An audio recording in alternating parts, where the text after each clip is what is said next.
आइए हम लोग अष्ट प्रधान के बारे में जानने की जो प्रक्रिया थी उसको निरंतर करते हैं।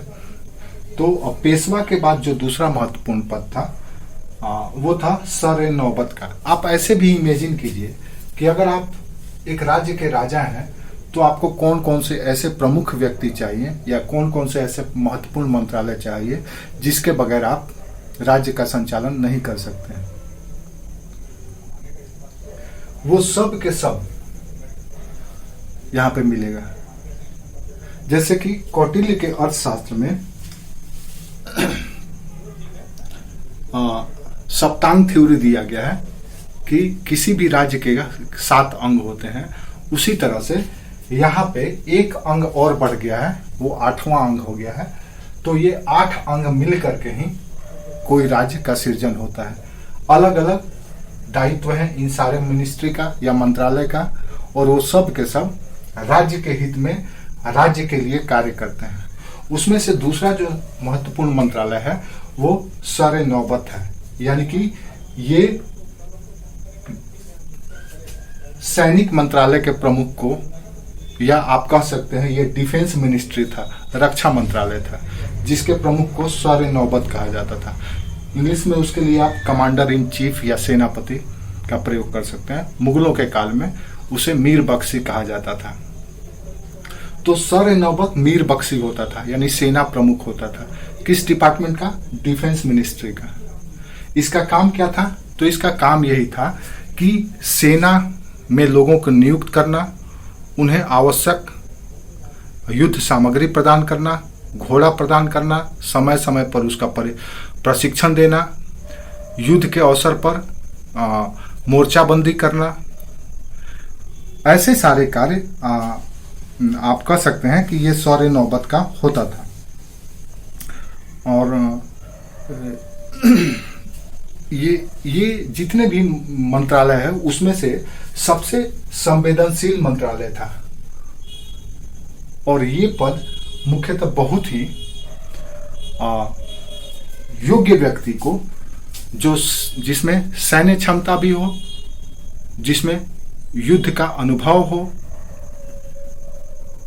जिसने कुछ राज्यों को विजित किया हो, किलों को विजित किया हो, उन्हीं व्यक्ति का या सबसे विश्वसनीय व्यक्ति को ही ये पद दिया जाता था। तो सर ए नौबत यानी कमांडर इन चीफ, जो कि डिफेंस मिनिस्ट्री होता था। तीसरा जो मंत्रालय है वो वर्तमान का फिनांस मिनिस्ट्री है।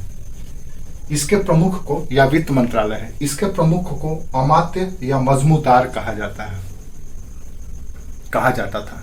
यह फिनांस मिनिस्ट्री था और इसके प्रमुख फिनांस मिनिस्टर को अमात्य कहा जाता था। आप देखिएगा तो मौर्यों के काल में अमात्य से जो उच्च पद था, अमात्य बेसिकली मौर्यों के समय में सभी ब्यूरोक्रेट्स को, सभी अधिकारियों को अमात्य कहा जाता था। लेकिन उन ब्यूरोक्रेट्स में से जो श्रेष्ठ होते थे उनको महामात्य कहा जाता था। उनमें अतिरिक्त दायित्व होता था। उनका काम सुपरविजन का होता था कि राज्य में प्रशासन या शासन कैसे चल रहा है वो घूम घूम करके सुपरविजन करे। लेकिन यहाँ पे अमात्य शब्द का प्रयोग फिनांस मिनिस्टर के लिए किया गया है, उसके लिए मजमूदार शब्द भी। तो इसका काम क्या है? तो राज्य के आय व्यय के बारे में, राज्य को कितना इनकम हो रहा है, कितना एक्सपेंडिचर हो रहा है, इस पर ध्यान देना। राज्य के सोर्स ऑफ इनकम को बढ़ाना। सोर्स ऑफ इनकम कैसे बढ़ता होगा? तो राज्य अपना व्यवसाय खुद करता होगा, राज्य अलग से कर भी लेता होगा, tax, different types of taxes होंगे उस समय, agro tax, trade tax, sale tax, ये सारे अलग अलग जो टैक्स थे वो ये सब इम्पोज करना और उसको राज्य के खजाने में संग्रहित करके, कलेक्ट करके जमा करना, इसी फिनांस मिनिस्ट्री का काम होता था। इसीलिए ये किसी भी राज्य की समृद्धि के लिए बहुत जरूरी था। याद रखिए, ये मिनिस्ट्री सर ए नौबत तभी तक चल सकता था जितने भी ब्यूरोक्रेट्स थे, जितने भी ऑफिसर्स थे, ऊपर से लेकर के नीचे तक, उनको वेतन देना, उनकी आवश्यक या सरकारी जरूरतों को पूरा करना, राज्य के खर्चे की भरपाई करना, राजा के जो निजी खर्चे थे उसकी भरपाई करना, उनके सगे संबंधियों की आवश्यकताओं की पूर्ति का, ये सब के सब दायित्व इसी फिनांस मिनिस्ट्री पर था। इसीलिए बहुत ही अर्थ विशेषज्ञ लोगों को ही दिया जाता था, जिनके पास इस क्षेत्र की प्रशासनिक अनुभव हो या कुशलता हो। तीसरा जो नेक्स्ट जो मिनिस्ट्री था वो वाकिया नवीस था। वाकिया नवीस दरअसल शिवाजी के समय में इंफॉर्मेशन, सूचना एवं गुप्तचर मंत्रालय की तरह था। जैसे आज हमारा सूचना एवं प्रसारण मंत्रालय है, आईटी मिनिस्ट्री है, उसी तरह से ये आईटी मिनिस्ट्री था। और खुफिया विभाग भी था, गुप्तचर का भी, इंटेलिजेंस भी इसके पास होता था। जैसे हमारा रॉ है, ये राज्य में, राज्य से के सभी जगहों से सूचनाओं को संग्रहित करता था और वो सूचना राजा के पास पेश किया जाता था। इनके अपने इंटेलिजेंस होते थे, खुफिया होते थे, जिसको प्राचीन भारत में गुप्तचरों को गूढ़ पुरुष कहा जाता था। तो इसमें गूढ़ पुरुष होते थे जो अलग अलग भेष बना करके उन सार्वजनिक स्थलों पर जाते थे जहां पे कुछ राजा के खिलाफ या राज्य के खिलाफ षड्यंत्र किया जाता था। ये किसी भी रूप में होते थे। इसमें महिला, पुरुष, बच्चे सभी शामिल होते थे जो राज्य के लिए खुफिया का काम करते थे, सूचनाओं, स्पाई का काम करते थे, जो सूचनाओं को संग्रहित करके और इस मंत्रालय में देते थे। और ये मंत्रालय फिर राजा को रिपोर्ट करता था, अपडेट करता था, और राजा को अपने राज्य की, शिवाजी को अपने राज्य की वास्तविकता की जानकारी समय समय पर इस मंत्रालय के द्वारा होते रहती थी। इस मंत्रालय को रिकॉर्ड कीपर भी हम कह सकते हैं, क्योंकि सूचनाओं को संग्रहित करके उसको रखना और भी इसका जिम्मेवारी था, इसीलिए हम इसको रिकॉर्ड कीपर भी कह सकते हैं। नेक्स्ट जो मंत्रालय है वो है सुरनवीस। सुरनवीस दरअसल वो मंत्रालय था जो राजा के पत्र व्यवहार के कार्य को संभालता था। राज्य या राजा जो पत्र देता था, जो लेटर जारी किया जाता था, वो इसी के माध्यम से रिलीज किया जाता था। राजा कोई भी मान लो ऑर्डर पास किया या किसी भी राज्य के साथ संबंध के लिए कोई लेटर भेजा, कोई संदेश भेजा, तो इसी डिपार्टमेंट को कहा जाता था। और इस डिपार्टमेंट के प्रमुख को सुरनवीस कहा जाता था। राजा के जो भी लेटर आता था वो उसका बारीक मूल्यांकन करता था, देखता था कि कोई किसी तरह का कोई मिस्टेक तो नहीं है, कोई ग्रामेटिकल मिस्टेक तो नहीं है, या कोई भाषा में मिस्टेक तो नहीं है। ये सारी बारीकियों का ध्यान इसी सुरनवीस के द्वारा रखा जाता था। तो एक तरह से ये राजा के पत्रों का जांच पड़ताल करके ही आगे अलग अलग विभागों को या प्रांतों को या जिलों को या पर राज्यों को, दूसरे राज्यों को भेजता था। तो ये भी एक महत्वपूर्ण मंत्रालय था। नेक्स्ट जो मिनिस्ट्री था वो फॉरेन मिनिस्ट्री था, जिसको विदेश मंत्रालय भी कह सकते हैं, और इसके प्रमुख को सुमंत कहा जाता था। ये बहुत ही महत्वपूर्ण नाम है। अक्सर पूछा जाता है कि शिवाजी के प्रशासन में सुमंत पद किस विभाग का प्रतिनिधित्व करता था। तो फॉरेन मिनिस्टर को सुमंत कहा जाता था। फॉरेन मिनिस्टर का काम क्या है? तो अपने राज्य से परे दूसरे राज्यों के साथ डिप्लोमेटिक रिलेशन बनाना, उनके साथ हमेशा पत्र व्यवहार करते रहना, उनके बारे में राज्य के प्रति क्या सोच है ये जानते रहना, उनके साथ संधि समझौता करना, ये सब कुछ अपने राज्य से परे जाकर के जो दूसरे राज्यों के संबंध में जो दायित्व था वो इसी फॉरेन मिनिस्ट्री में था, जिसको हम लोग एक्सटर्नल अफेयर मिनिस्टर भी कहते हैं वर्तमान में, जिसके रिप्रेजेंटेटिव अलग अलग होते हैं।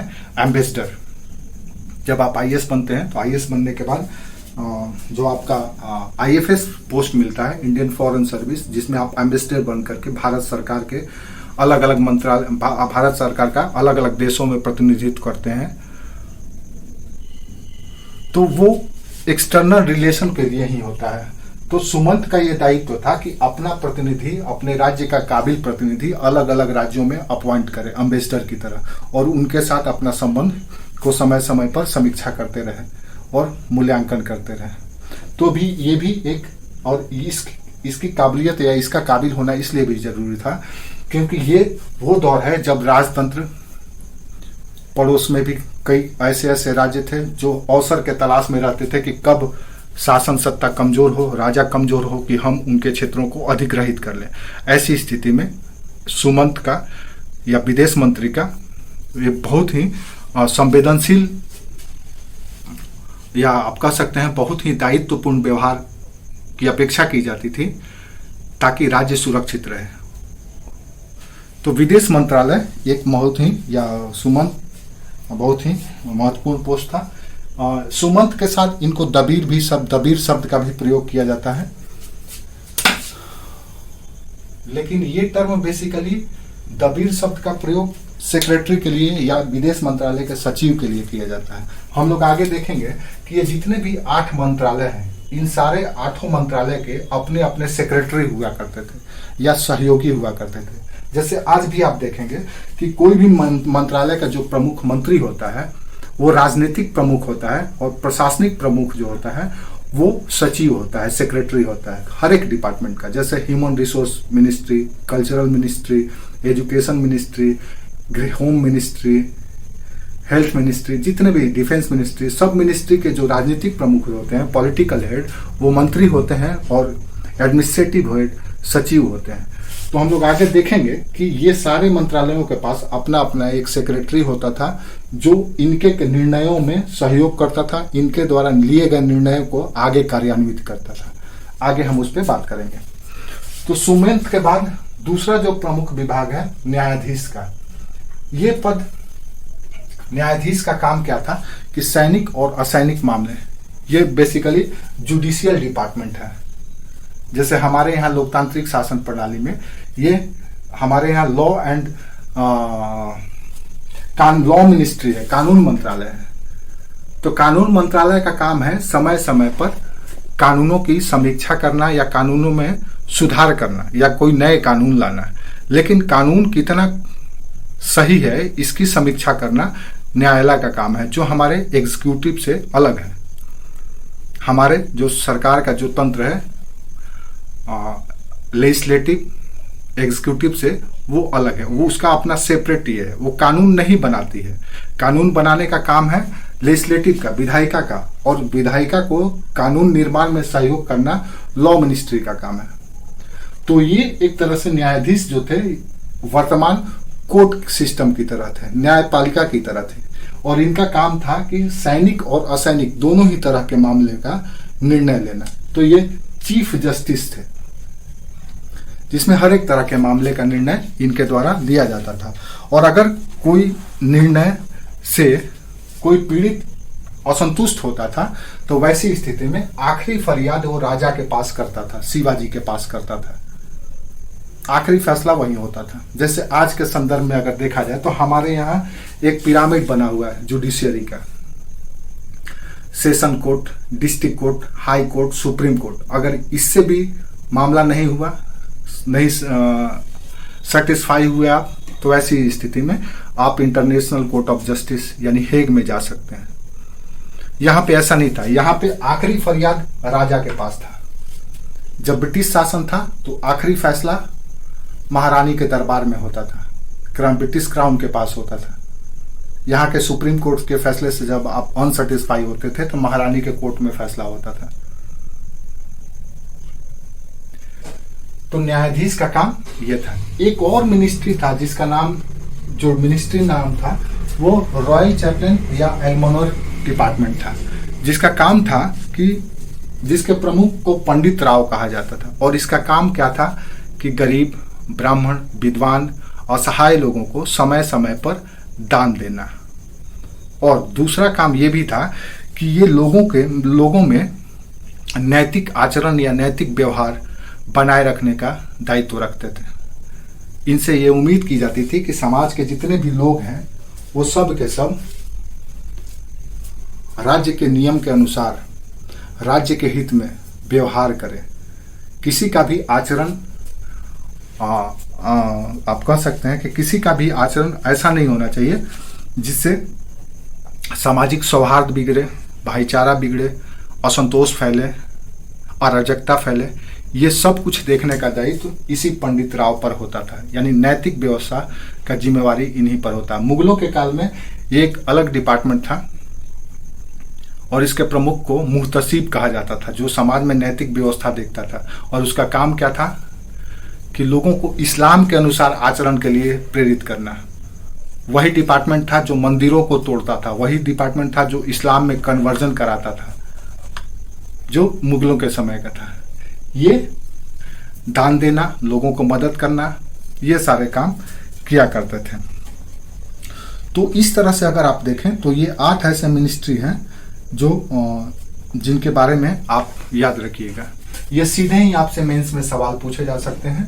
और एक और बात याद रखिए कि इन सारे मिनिस्ट्री का अपना सचिव होता था और ये सचिव अलग अलग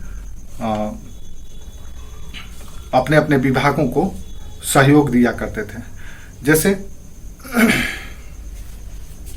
देखेंगे कि प्रत्येक अष्टप्रधान की सहायता करने के लिए दीवान, मजमूदार, फड़नीस, सबनीस, कारखानीस, चिटनीस, जमादार, पोटनीस, ये ऐसे अधिकारी थे जो सेक्रेटरी के रूप में अलग अलग काम करते थे। इनके बारे में, ये अलग अलग सचिवों के बारे में हम क्रम से अभी हम चर्चा करते हैं, इससे आपको समझ में आ जाएगा।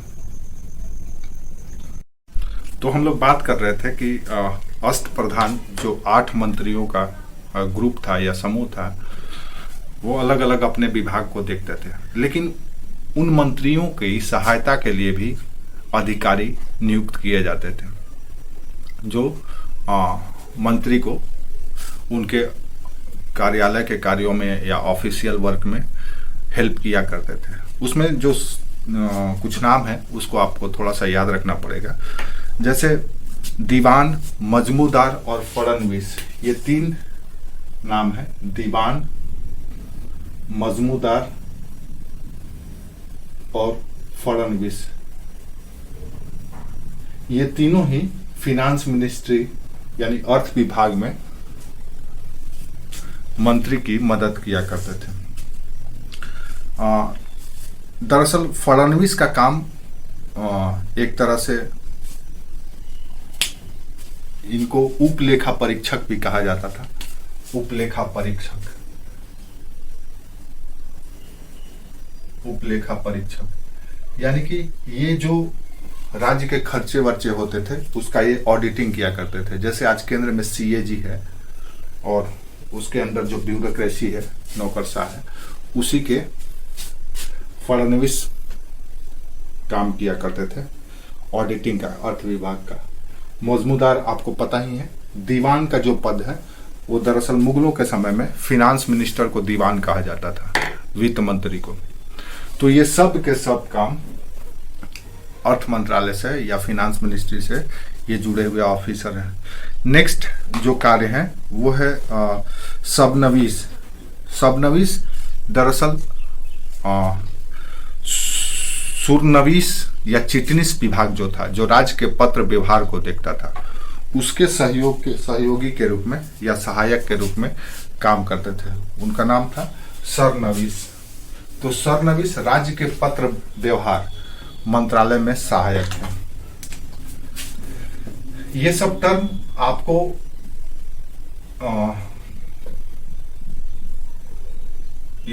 आपको परीक्षा में पीटी में भी दिया जा सकता है। सरनवीस क्या था, क्या काम था? तो ये पत्र व्यवहार देखते थे। जो चिटनीस था या सुरनवीस थे प्रमुख, उनके सहयोगी के रूप में ये काम करते थे। नेक्स्ट था अगर देखें तो कारखानीस। एक और टर्म याद रखिएगा, कारखानीस। इनका काम क्या था कि जो राज्य का कारखाना था जिसमें उत्पादन का कार्य होता था, उनको ये रसद पहुंचाने के लिए, जैसे अलग अलग विभाग के विशेष करके सेना को रसद पहुंचाने का काम इसी कारखानीस को होता था। यानी कि सैन्य मंत्रालय जो था उसके सहयोगी के रूप में ये थे कारखानीस। कारखानीस ये रसद पहुंचाने का काम करते थे सैन्य मंत्रालय को, डिफेंस मिनिस्ट्री को, रक्षा मंत्रालय को। इन्हीं से आवश्यक रसद की प्राप्ति, यानी कि युद्ध में प्रयोग होने वाले सभी सामग्रियों का सप्लाई इन्हीं के द्वारा किया जाता था। नेक्स्ट था चिटनीस। चिटनीस भी दरअसल एक वही अधिकारी थे जिनका काम था कि ये जो गवर्नमेंटल ऑर्डर है, राज्य का जो आज्ञा पत्र है, उसको आगे रिलीज करना चिटनीस का काम था। चिटनीस, ये सब टर्म याद रखिएगा, आपको आपसे पूछा जाएगा। तो इनका काम था, ये बेसिकली आप देखेंगे कि चिटनीस कहीं कहीं सुरनवीस के सहयोगी के रूप में भी इनका जिक्र किया जाता है। तो ये भी राजकीय आज्ञा पत्र को आगे ये करते थे। नेक्स्ट है जमादार। जमादार एक ऐसा पद था जो खजाने की देखभाल करता था, एक तरह से खजांची की तरह था जमादार। ये खजाने की देखभाल करता था जमादार, खजाने की देखभाल करना। नेक्स्ट एक और है पोतनिस। पोतनिस हर दिन राज्य में जो खर्चे होते थे राज्य के, उस खर्चे की व्यवस्था करने का दायित्व पोतनिस को था। नेक्स्ट पोतनिस, तो प्रतिदिन होने वाले खर्चे की व्यवस्था करना पोतनिस का काम था। तो ये कुल मिला जुलाकर अगर आप देखें तो पूरी तरह से एक सचिवालय के रूप में ये काम करता था। यानी अष्टप्रधान वो सेक्रेटेरिएट की तरह था जिसमें 8 मिनिस्टर्स बैठते थे, उनके सहयोगी, उनके अधीनस्थ यानी कि सबऑर्डिनेट्स भी उनके साथ बैठ करके उनके कार्यों में सहयोग दिया करते थे। इस तरह से केंद्र की प्रशासनिक व्यवस्था थी। केंद्र के प्रशासन के बाद, इन ब्यूरोक्रेट्स का नाम जानने के बाद, हम लोग ये देखते हैं कि प्रांतों की क्या हालत थी। हम लोगों ने देखा था कि प्रांत टोटल 4 थे। इन प्रांतों को अलग अलग नामों से अभिहित किया जाता है। जैसे इनको सूबा भी कहा जाता है, परगना, या आप कह सकते हैं कि सरकार। तो इन प्रांतों के अलग अलग नाम थे, सूबा, परगना, ये नाम प्रांतों के थे। उसके नीचे जो प्रशासनिक इकाई थी उसको कहा जाता था तरफ। जो हम लोग जिला स्तर की प्रशासन की बात करते हैं, और जो ब्लॉक लेवल की बात कर रहे थे उसको कहा जाता था मौजा। आज भी मौजा देखिएगा तो कुछ गांवों के समूह को मिला करके बनता है। एक तरह से ये आज जितनी बड़ी आकार की ब्लॉक होती है उतनी बड़ी आकार की ये मौजा या पंचायत की तरह काम करती थी। इसमें कुछ गांव समाहित होते थे। तरफ उससे बड़ा था, उससे बड़ा सूबा और परगना था। सूबा और परगना में वो सारे अधिकारी होते थे जो अष्टप्रधान के साथ काम करते थे। लेकिन यहाँ पे ध्यान देना है कि सूबा जो होता था उसके प्रमुख को यहाँ पर सूबेदार कहा जाता था। यहाँ पर 2 तरह का अधिकारी, राज्य स्तर पर 2 तरह के अधिकारी नियुक्त किए जाते थे। एक तो होते थे सूबेदार, यानी सूबा के प्रमुख होते थे, प्रांत के प्रमुख। जैसे केंद्र या पूरे साम्राज्य के प्रमुख राजा होता था, उसी तरह से प्रांत के प्रमुख सूबेदार होते थे। और सूबेदार उन्हीं व्यक्तियों को नियुक्त किया जाता था जो शिवाजी के विश्वसनीय हो, काबिल हो, तो उनको उन प्रांतों का सूबेदार बना दिया जाता था। इनके सहयोग के लिए एक अधिकारी होता था, अपॉइंट किया जाता था, जिसका नाम था कारकुन। कारकुन, तो सूबेदार और कारकुन प्रांत का, प्रोविंस के 2 सुप्रीम ऑफिसर्स थे, या 2 ऐसे अधिकारी थे या ऐसे रिप्रेजेंटेटिव थे जो सीधे राज्य के द्वारा अपॉइंट किए जाते थे। इन दोनों के ऊपर, इनके कार्यों के ऊपर समय समय पर निरीक्षण करने के लिए सर सूबेदार नियुक्त किए जाते थे, यानी सीनियर सूबेदार, सर सूबेदार। इनका काम क्या था कि सूबेदार अपने कार्यों का संपादन प्रॉपर तरीके से कर रहे हैं कि नहीं, इसका निरीक्षण करना। सूबेदार का काम था पूरे राज्य का सामान्य प्रशासन, सैन्य प्रशासन, राजस्व प्रशासन, सारे प्रशासन को देखना। और उनका सहयोगी था कारकुन, जो मुख्यतः राजस्व प्रशासन से जुड़ा हुआ था। इसके अलावा जितने भी अधिकारी होते थे, जैसे कि दीवान, मजमूदार, फड़नवीस, दीवान, मजमूदार, फड़नवीस,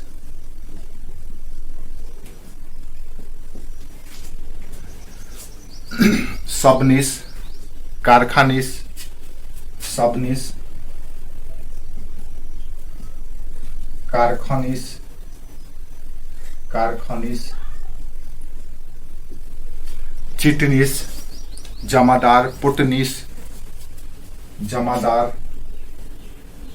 जो हम लोग केंद्र में देखे थे, पुटनीस, चिटनीस, ये सारे अधिकारी यहां भी होते थे।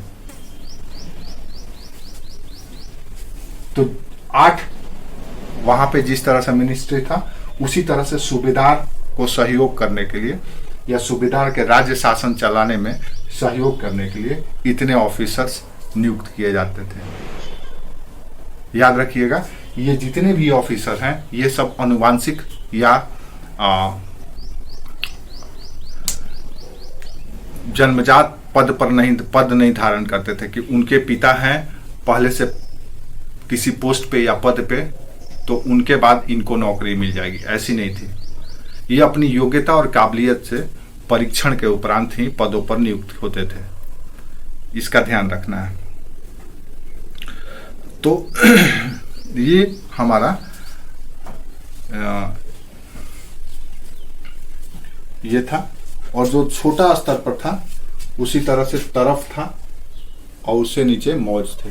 यहाँ पर भी 1-2 अधिकारी, जैसे कि सूबा के तरफ के प्रशासन को देखने के लिए छोटा सा देशमुख को नियुक्त किया जाता था, आप कह सकते हैं देशमुख, और उनके सहयोग के लिए 2-3 अधिकारी रख दिए जाते थे। याद रखिए, सैन्य रखने का, सेना रखने का अधिकार यहीं तक था, राजस्व ग्रहण करने का अधिकार यहीं पर था। यही राजस्व या रेवेन्यू इम्पोज करते थे, सूबा इम्पोज करता था, ये कलेक्ट करके राज्य के खजाना में देते थे। ये नहीं कर, इनको इम्पोज करने का या टैक्स लगाने का अधिकार इनमें से किसी को नहीं था, ये यहीं पर था। तो ये एक तरह से जो परंपरागत देशमुख या सरदेशमुख थे, उनके अस्तित्व को बनाए रखने के लिए दिया गया था, जिनके पास छोटे बड़े गांवों का समूह या क्षेत्र एरिया होता था, जिसका वो शासन व्यवस्था देखते थे और यहाँ पर प्रांत को रिपोर्ट किया करते थे। उसके नीचे जो सबसे छोटा इकाई था प्रशासन का, वो था मौजा। मौजा भी इसी तरह के छोटे छोटे देशमुखों को दिया जाता था और वहाँ के law and order, revenue collection, ये सारे कामों को देखते थे और देख करके आगे राज्य को, राज्य शासन में चलाने में मदद करते थे। अब जो हमारे लिए और महत्वपूर्ण बात है, आपसे जो मेंस में सवाल पूछा जाएगा कि अष्ट प्रधान के बारे में बताइए, तो मुख्यतः आप अष्ट प्रधान के बारे में बताने के बाद थोड़ा सा आप इसकी भी चर्चा कर देंगे कि नीचे का प्रशासन कैसा था। तो यहाँ भी अष्ट प्रधान की तरह ही दिखने वाला मैकेनिज्म है, तंत्र बना हुआ है। उसके नीचे सरदेशमुख और देशमुख थे जो राज्य को संचालित कर रहे थे। ये तो हुआ सामान्य प्रशासन की बात। 2 और प्रशासन है, एक है सैन्य प्रशासन और दूसरा राजस्व प्रशासन। उसमें सबसे महत्वपूर्ण है रेवेन्यू एडमिनिस्ट्रेशन।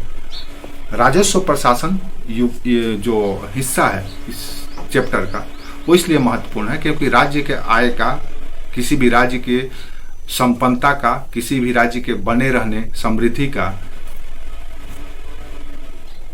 जिम्मेवार राजस्व ही होता है। कोई राज्य कितने लंबे समय तक सस्टेन करेगा, निरंतर रहेगा, वो राज्य के आय पर निर्भर करता है। राज्य की प्रजा कितनी खुशहाल होगी, राजा कितना शक्तिशाली होगा, वो राजस्व पर ही निर्भर करता है। इसलिए वो एक अलग चैप्टर है जिसको हम लोग अलग से देखेंगे, सैनिक प्रशासन और राजस्व प्रशासन। उसमें से सबसे महत्वपूर्ण है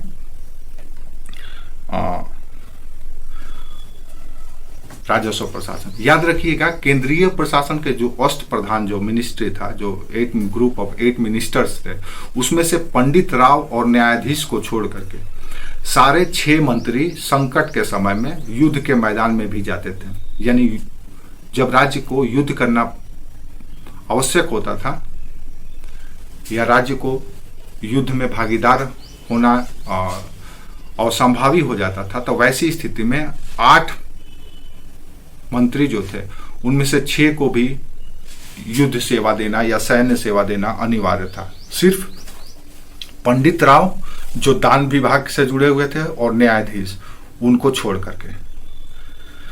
तो इसलिए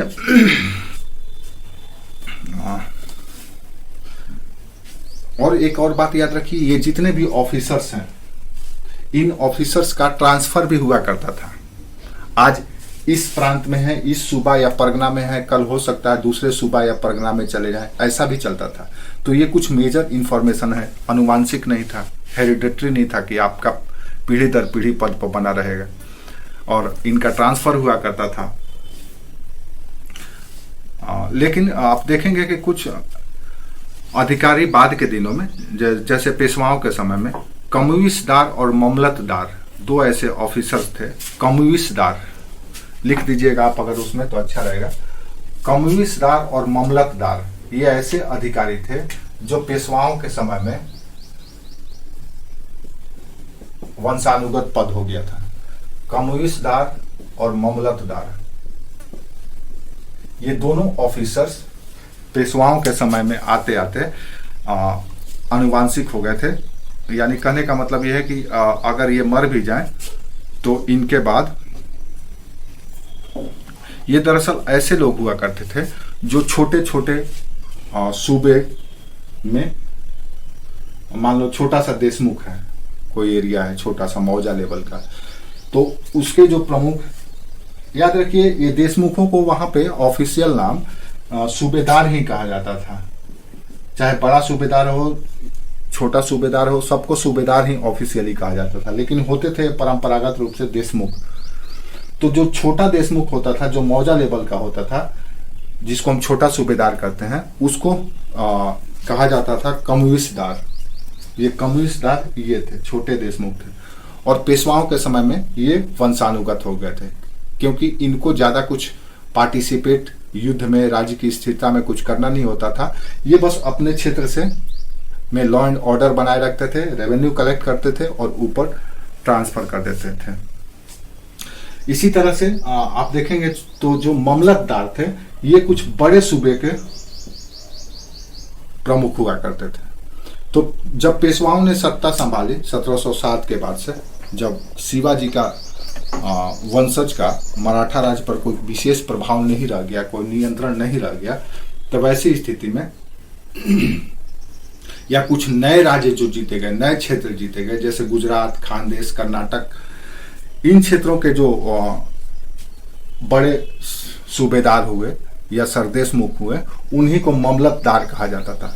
सपोज मान लो कि कोई गुजरात का विजय हुआ या कर्नाटका के क्षेत्र का राज्य विस्तार हुआ, तो वहां पर जो जिस व्यक्ति के नियंत्रण में दिया जाता था इन क्षेत्रों को, नवीन विजित क्षेत्रों को, उनको ममलतदार कहा जाता था और उनके पद को निरंतर रखा जाता था, क्योंकि वो स्थानीय राजनीति के अनुभवी होते थे और उनसे उम्मीद सिर्फ यही किया जाता था कि समय समय पर राज्य को राजस्व भेजते रहिए, लॉ एंड ऑर्डर, कानून व्यवस्था बनाए रखिए, राज्य के समर्थन में रहिए।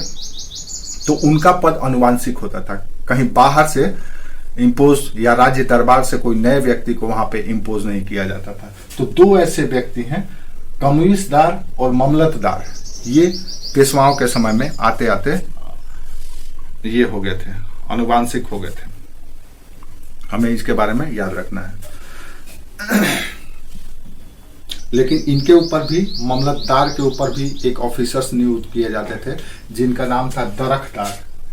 ये हमने पहले ही बोला था कि ये चेक एंड बैलेंस पे था, जो पूरा एडमिनिस्ट्रेटिव सिस्टम।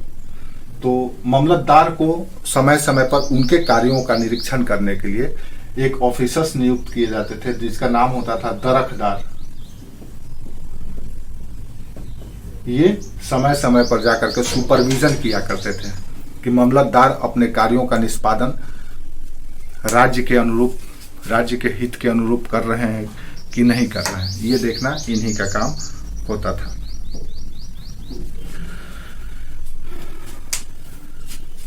ये एक तरह से जैसे यहां पे हम लोग देखे थे सर सूबेदार, उसी तरह से दरखदार थे, सुपरविजन का काम करते थे, लॉ एंड ऑर्डर का सुपरविजन और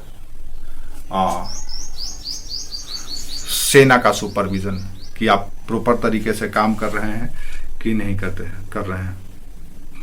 तो ये हमारा कुछ ये था जिसको आपको जान लेना चाहिए प्रशासन के मामले में।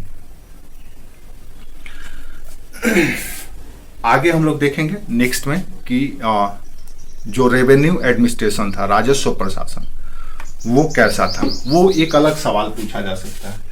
इसमें आप जो अष्ट प्रधान के बात करने के बाद थोड़ा सा सूबा या परगना के बारे में बता देंगे और कुछ नवीन जो सूबा बने हैं मामलतदार या देशमुख वाला, उसके बारे में थोड़ा सा बता देंगे और बाकी जो हायरार्की है, जो संरचना है, उसको बता के आप आंसर को कंप्लीट कर सकते हैं। अब अगला जो हमारा चैप्टर होगा वो होगा रेवेन्यू एडमिनिस्ट्रेशन या राजस्व प्रशासन। राजस्व प्रशासन या राजस्व से संबंधित एक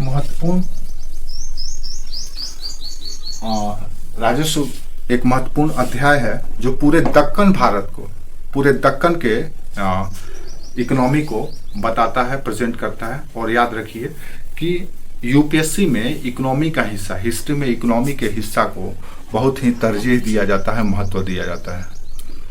और ऐसे क्वेश्चन को सामान्यतः स्टूडेंट इग्नोर कर देते हैं या स्किप करके चले जाते हैं। उनको लगता है कि इतिहास में ऐसा सवाल नहीं पूछा जाता है, लेकिन उस आंसर को जब आप अटेम्प्ट करते हैं या जब उसको करते हैं तो उसमें नंबर भी अच्छा मिलता है। तो इसीलिए हम लोग देखेंगे कि मराठों के शासनकाल में राजस्व प्रशासन कैसा था और इकोनॉमिक एक्टिविटी या आर्थिक गतिविधि कैसे थी और उस आर्थिक गतिविधि को नियंत्रित करने के लिए जो इनका मंत्रालय था वो कैसे काम करता था, उसका समाज पर क्या प्रभाव पड़ा, राज्य पर क्या प्रभाव पड़ा, ये हमारे लिए बहुत ही महत्वपूर्ण है जिसको हम लोग नेक्स्ट में देखने वाले हैं।